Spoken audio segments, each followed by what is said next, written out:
ეს ადამიანები დილით ადრე იწყებენ საქმიანობას და ყველაფერს აკეთებენ, რათა ქალაქი სუფთა და მოწესრიგებული იყოს. ჩვენ ვაფასებთ მათ შრომას, მადლობა თითოეულ მათგანს ჩვენი ქალაქის სიყვარულისა და მზრუნველობისთვის. ზესტაფონის მერმა ვახტანგ ღამბაშიძემ ადგილობრივი თვითმმართველობის წარმომადგენლებთან ერთად დასუფთავებისა და კეთილმოწყობის სერვის ცენტრის 39 თანამშრომელს მთელი წლის განმავლობაში გაწეული შრომისთვის მადლობა გადაუხადა და სიგელები გადასცა. ვახტანგ ღამბაშიძემ და ასევე სხვა გამომსვლელებმა ხაზი გაუსვეს მეეზოვეთა მნიშვნელოვან წვლილს ქალაქში სისუფთავის შენარჩუნებისა და ჯანსაღი გარემოს შექმნაში. თავის მხრივ შეხვედრის მთავარმა მონაწილეებმა ხელისუფლების წარმომადგენლებს მხარდაჭერისთვის მადლობა გადაუხადეს. მერის გადაწყვეტილებით ფულადი ჯილდო მიიღო ყველაზე უხუცესმა მეეზოვემ მზია კალაძემ. დღეს ჩვენ შევხვდით დასუფთავების თანამშრომლებს, რომლებიც დილით 5-დან 6 საათამდე გამოდიან და ისინი შრომობენ იმისათვის, რომ ჩვენი ქალაქი იყოს რაც შეიძლება მაქსიმალურად სუფთა და მე მინდოდა რომ შევხვედროდი ამ ადამიანებს, ჩემი მხარდაჭერა გამომეცხადებინა მათ მიმართ და ასევე სამადლობელი სიტყვა მეთქვა, რადგანაც მათი შრომა ფასდაუდებელია. მართავ ჩვენ მოქალაქეებს, რომ ეს ქალაქი თითოეულ ჩვენთაგან ის არის და მაქსიმალურად შევეცადოთ, რომ შევინარჩუნოთ სისუფთავე, რადგანაც ეს ადამიანები მართლაც რომ დასაფასებლები არიან და ამ ადამიანებთან ერთად ჩვენ ვალდებული ვართ, რომ შევინარჩუნოთ სისუფთავე ამ ქალაქში. კიდევ და კიდევ მინდა დამდეგშობა ახალი წელი მივლოცო ყველას უსურო ჯანმრთელობა, დღეგრძელობა და ულევი ბედნიერება. ჩვენ შევხვდით ზესტაფონის მუნიციპალიტეტის დასუფთავებისა და კეთილმოწყობის სერვის ცენტრის თანამშრომლებს, ჩვენს ძვირფას ქალბატონებს და ბატონებს, რომლებიც ზრუნავენ ჩვენი ქალაქის სისუფთავეზე, სილამაზეზე. მათი წვლილი არის ის, რომ თითოეული მუნიციპალიტეტის მაცხოვრებელი დავაბიჯებთ სუფთა ქალაქში. მინდა ჩვენი მუნიციპალიტეტის, ჩვენი გუნდის ბატონი ვახტანგის სახელით უღრმესი მადლობა და გულწრფელი მადლობა მოვახსენო მათ თითოეულ მათგანს გაწეული სამსახურისთვის, გაწეული შრომისთვის. ასევე მინდა გაცნობოთ, რომ დღეს თანამშრომლებს შორის არის ყველაზე უხუცესი ადამიანი ქალბატონი ზისნადარი კალაძე, რომელსაც განსაკუთრებულად მინდა გულწრფელი მადლობა უთხრა და უსურო ხნეობა, ჯანმრთელობა პირველ რიგში თავისი ოჯახის და შემდეგ ჩვენი მუნიციპალიტეტის საკეთილდღეოდ. მოყოფილი ვარ რას განსხვავება დღეს თავის რა ბატონ ვახტანგ გაბაშიძეს ჩვენ დასუფლების უფროსებს გისურვებ შემდეგ შობას ახალ წელს ყველა ოჯახს სითბო და სიხარული და ბედნიერი წელიწადი იყოს ეს წელიწადი. ეცდები გამომართლო ყველა ნდობა ძალიან ბედნიერი ვარ რომ დაგვაფასა ადგილობრივმა ჩვენმა უფროსმა დაგვაფასა მუნიციპალიტეტმა და მე ვესწრები რომ კიდევ დიდხანს ვიმუშაო. მოგილოცავთ დამდეგშობა ახალ წელს. დღევანდელი შეკრებით ძალიან კმაყოფილი ვარ მუნიციპალიტეტის მერიამ თითეული დილისმენის მეეზოვე დააჯილდოვა მათი გაწეული შრომისთვის, ამაგისთვის, რომლებიც მართლა დილის გამთენიას რიჟრაზე გამოდიან ჩვენი ქალაქის სისუფთავეზე სადარაჯოზე დგანან. ამისათვის უღრმესი მადლობა მერიას ხელმძღვანელობას და თითოეულ ჩვენ ქალბატონს, რომელიც მთელი შრომას დებენ, რომ ჩვენი ქალაქი იყოს სუფთა. შემოქმედების გარეშე ერთი დღეც რომ არ უცხოვრია, ამ პატარა ოჯახურ გარემოშიც ნათლა ჩანს. თექას, გობელინის, ნახატებისა და ხელნაკეთი აქსესუარების ერთობლიობა საზეიმო განწყობას ისედაც ბუნებრივად ქმნის.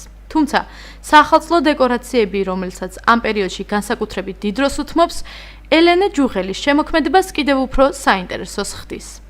მანამდეც ვაკეთებდი, მაგრამ მე უფრო ჩაკეტილები რო ვიყავით და ეხა ბავშვები რით უნდა გამერთო და მოვიფიქრეთ ზოგს ისინიც აკეთებენ, ხატავენ რაღაც შეძლების დაგვარად და მე რომ მოწონება დაიმსახურა საახლობლოში უკვე რეალიზაციაზეც გადავედით ზესტაფონის მუნიციპალიტეტში, მუნიციპალიტეტის მერიაში მოქმედი ქალთა ოთახის ხელმძღვანელი მაწვდის ინფორმაციას მიმდინარე პროექტებთან დაკავშირებით, რომელიც ჩემი ინტერესის სფეროს წარმოადგენს და ვიღებ მონაწილეობას ამ გამოფენები იქნება თუ ესე გაყიდვების რა საახალწლო საშობაო ბაზრებზე.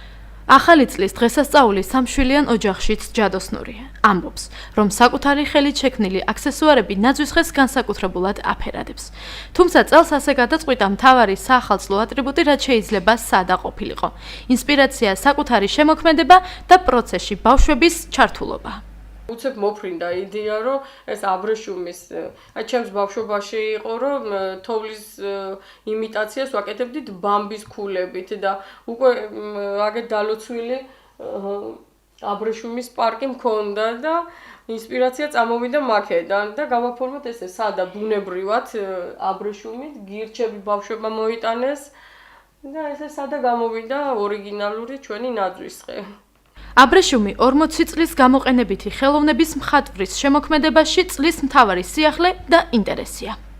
აბრეშუმის წარმოება მინდა რომ ქვეყნის სამსახურში დაბრუნდეს და ჩემ შვილებთან ერთად ვაკეთებ ამ საქმეს და პატარები თუ შეიყვარებენ ამ საქმიანობას, ყველაზე მთავარი ეგ იქნება, რომ აი ძირითადად ნოსტალგიურად არის გადაქცეული, აი ბებოები აკეთებდნენ, დედები აკეთებდნენ, მოყავდათ აბრეშუმი და